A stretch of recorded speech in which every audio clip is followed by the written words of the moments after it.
আসসালামু আলাইকুম রহমতুল্লাহ। মাননীয় প্রধানমন্ত্রী সাথে বাংলাদেশের অর্থমন্ত্রী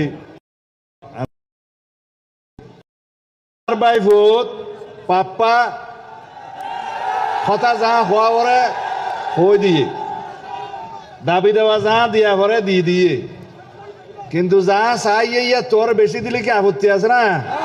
ঠিক আছে।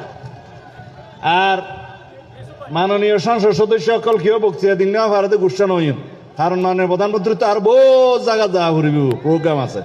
আইও কথা নহইতেও চাইলাম তে হতে তুমি সিটাঙ্গে মানুষ দুই নহইলে তুই তারা গুসু এক কথার লাই এটা পর্যটন স্পট খোয়াকা ভার পর্যটন স্পটও কি দেন না লবণের ন্যায্য মূল্য পাওয়া শুরু করছে ইনশাআল্লাহ। মাননীয় প্রধানমন্ত্রী অচিরেই ঘোষণা করিব ন্যূনতম দাম ৮০ হলো ৭০ পাইব আন্দাজ করি তেজ্য বাংলা।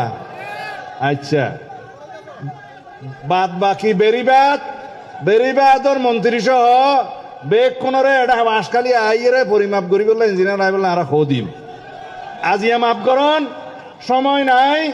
বাঁশখালীর উন্নয়ন যা যা করা পরে মাননীয় প্রধানমন্ত্রী করিব। লোয়াগারা তো সাতকান্যার আর বড় ভাই শাহজাহান চৌধুরী জামাতের এমপিরি এডও কিছু ত্রাণ সামগ্রী দিয়া যাইব আনলে হবে তো বাঁশখালী দিও বা আনা মানুষ না দিয়া যাইব। এটা বাঁশখালীর এমপি সাহেব আইসে এখন আরা কোনো ভেদাভেদ নকরি ওবা এটা জামাতত এমপি বলে কি মাননীয় প্রধানমন্ত্রী নয় না ত্রাণ সামগ্রী নদেন না। আর নেতা বাংলাদেশের মানবিক নেতা, গরিবের নেতা, এদেশের উন্নয়নের নেতা। ইনশাআল্লাহ কোনো বৈষম্য নহব। খুদা হাফেজ। আই আহ্বান করি মাননীয় অর্থমন্ত্রী জনাব আমির খসরু মাহমুদ চৌধুরী আইয়ের দুই কথা